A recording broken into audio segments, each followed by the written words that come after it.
Ok, turma, tudo bem com vocês? Então, esse vídeo aqui é para falar para vocês sobre as nossas orientações iniciais, né, dessa unidade curricular que está começando hoje, dia 22 de abril. Essa unidade curricular, ela tem como título Programação de Dispositivos e Sistemas Eletrônicos, tá? Como vocês podem ver aí, ela é uma unidade curricular que ela tem 105 horas de carga horária, tá? Ela está contida no módulo específico 2 de vocês, e ela tem início hoje, dia 22 de abril, e vai finalizar dia 29 de maio. Essa unidade, ela tem, na verdade, dois conhecimentos que norteiam ela, ok? Que é linguagem de programação e aplicações de programação. Só que como é que a gente vai trabalhar essa UC? Evidentemente que não tem como se falar de linguagem de programação sem a gente treinar um pouquinho de lógica de programação. Até porque a lógica de programação, ela não é um conhecimento muito simples de entender, principalmente para aqueles alunos que nunca tiveram contato com nenhum tipo de programação. Tá? Para a gente poder aplicar a uma linguagem, a gente precisa treinar um pouquinho dessa lógica. Então, o que, que nós vamos fazer?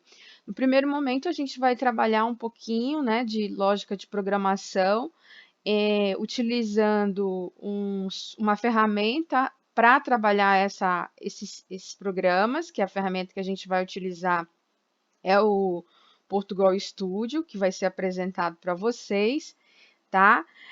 A linguagem que a gente vai estar tratando propriamente é a linguagem C, né, que é uma linguagem considerada por alguns autores de médio a alto nível, uma linguagem muito próxima ao programador, com a sua sintaxe própria, tá bom? Por que a gente vai usar a linguagem C? Porque é uma linguagem que é muito utilizada pelas linguagens, né, que se trabalham com dispositivos eletrônicos programáveis, tá? As aplicações de programação, nós vamos utilizar a plataforma Arduino para trabalhar essa aplicação. Até porque a plataforma é uma plataforma free, né? É uma plataforma fácil de assimilar e é uma plataforma em que vocês podem treinar as estruturas, né, que nós vamos tratar dentro da linguagem de programação, tá? A plataforma Arduino, ela também é muito fácil de encontrar também material sobre ela, é uma plataforma open source, né? Ela é aberta, diferente de muitas plataformas de sistemas embarcados que são fechadas, tá? Então, vocês vão ter oportunidade de ter contato com essa plataforma nessa unidade curricular. Acredito eu que vocês já tiveram contato com outras plataformas, mas essa é a que a gente vai utilizar nessa unidade curricular, tá bom? É bom para vocês estarem cientes das capacidades técnicas, né, que têm que ser desenvolvidas no final dessa UC. Vocês sabem, né, já estão acredito que é na penúltima UC do curso de vocês sabem que a cada unidade curricular vocês devem ter desenvolvido, né, determinadas capacidades técnicas. E aí, não é diferente nessa unidade curricular. A primeira capacidade técnica que vocês têm que desenvolver é selecionar a linguagem de programação de componentes, dispositivos e equipamentos eletrônicos, né? Então, essa seleção ela vai dar na medida em que vocês conhecem, né, os componentes que vocês estão trabalhando, ou seja, os dispositivos que vocês estão trabalhando. É claro que isso no dia a dia, já lá no trabalho, vocês ainda vão ter contato com diversas linguagens, né, de programação, diversos dispositivos eletrônicos. A ideia é que aqui vocês entendam como é que será então feito esse processo de seleção. Utilizar os recursos das linguagens selecionadas para a programação de componentes, dispositivos e equipamentos eletroeletrônicos. Então, toda a linguagem de programação ela tem os seus recursos, né? Ela tem a sua sintaxe, ela tem as suas nuances, né, que a gente fala.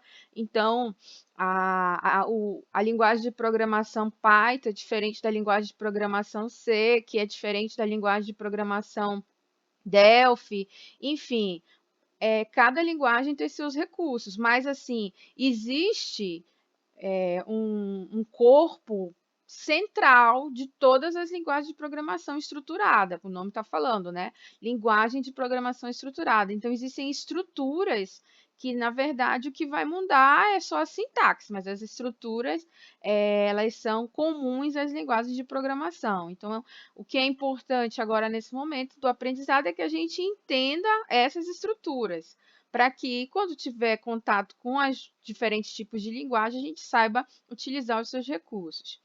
Aplicar técnicas de programação de componentes, dispositivos e equipamentos. Aplicar seria você sabe a estrutura, você sabe qual é o dispositivo que você vai usar e o que você quer fazer. Então, vai e aplica, né? Aplica a técnica da linguagem para executar determinada instrução.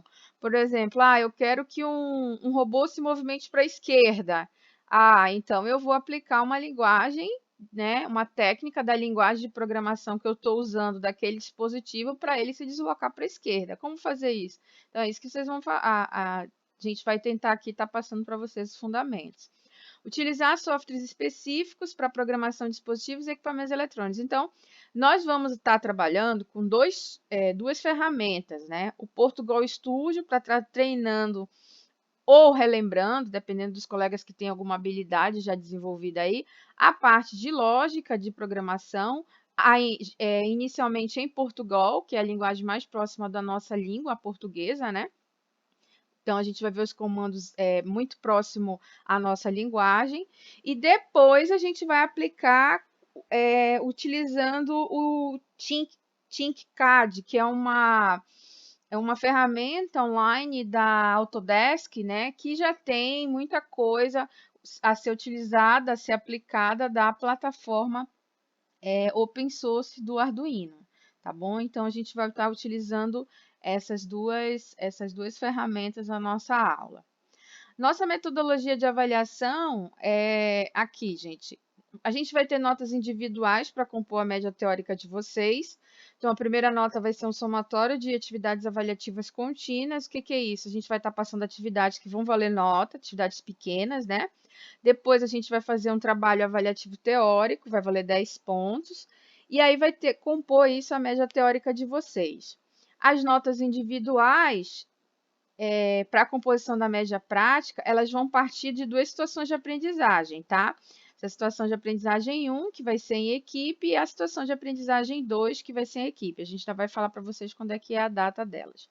Lembrando que o aluno ele tem que ter, essas duas notas vão compor a média final, né? A nota da média prática e a nota da média teórica. Lembrando que vocês têm que ter nota superior ou igual a 7 pontos, né?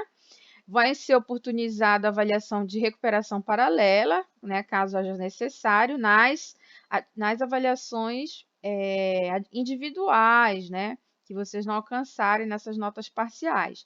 Não existe recuperação final, tá? Não existe recuperação de média final. Então, é importante que vocês se dediquem aí a essas atividades que vão acontecer durante o processo aí das nossas aulas, tá bom?